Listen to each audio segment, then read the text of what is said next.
তো যে সকল বৌদিদের স্বামীরা সারাক্ষণ বৌদিদেরকে বলে যে তুমি বাড়িতে কি একদম কাজ করো, সেই সকল বৌদিদেরকে বলছি তুমি বাড়িতে কি কাজ করো তোমার স্বামীকে কিভাবে বোঝাবে দেখো। দেখো, এভাবে বসে বসে না আমাকে অর্ডার করবা না, আমি সারাদিন তোমার ফরমাইশ খাটতে পারবো না। কাজ করে করে আমার হাড়ে ডুব্বো গজিয়ে গেল। কি এমন কাজ করো তুমি? ওই তো একটু খুন্তি নাড়ো আর ঘরের টুকিটাকি কাজ করো, সাথেই তোমার হাড়ে দুব্বো গজিয়ে যাচ্ছে।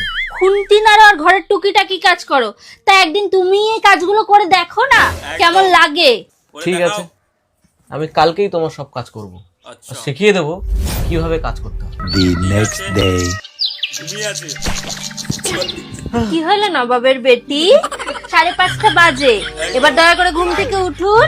বাসি কাজগুলো কে করবে? হ্যাঁ, আপনার বাপের বাড়ির লোক। ঝাড়ু দিচ্ছে।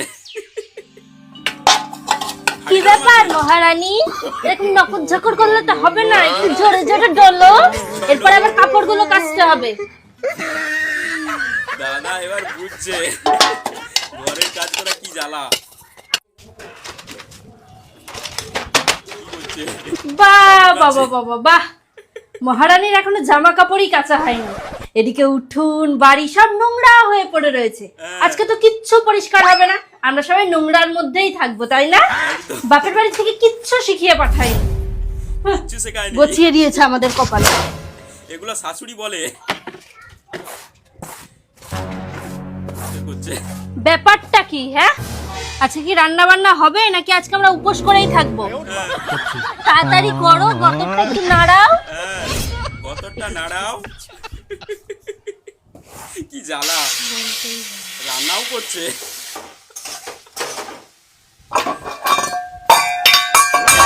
কি ব্যাপার, এখনো আলু ভাজা হলো না? এরপরে ডাল করতে হবে, মাছ করতে হবে, মাছের মাথা দিয়ে পুঁই শাক করতে হবে, চাটনি করতে হবে। তবে পারবো না আমি, করে খাবো। কেন? এর এমন কি কাজ? একটু তো খুন্তি নাড়ানো আর ঘরের টুকিটাকি কাজ, এইটুকুও তুমি করতে পারবে না? হ্যাঁ, খুব তো আমাকে বলেছিলে কাজ করা শিখিয়ে দেব, কি হলো এবার? ওইসব না মুখেই বাতেলা দেওয়া যায়।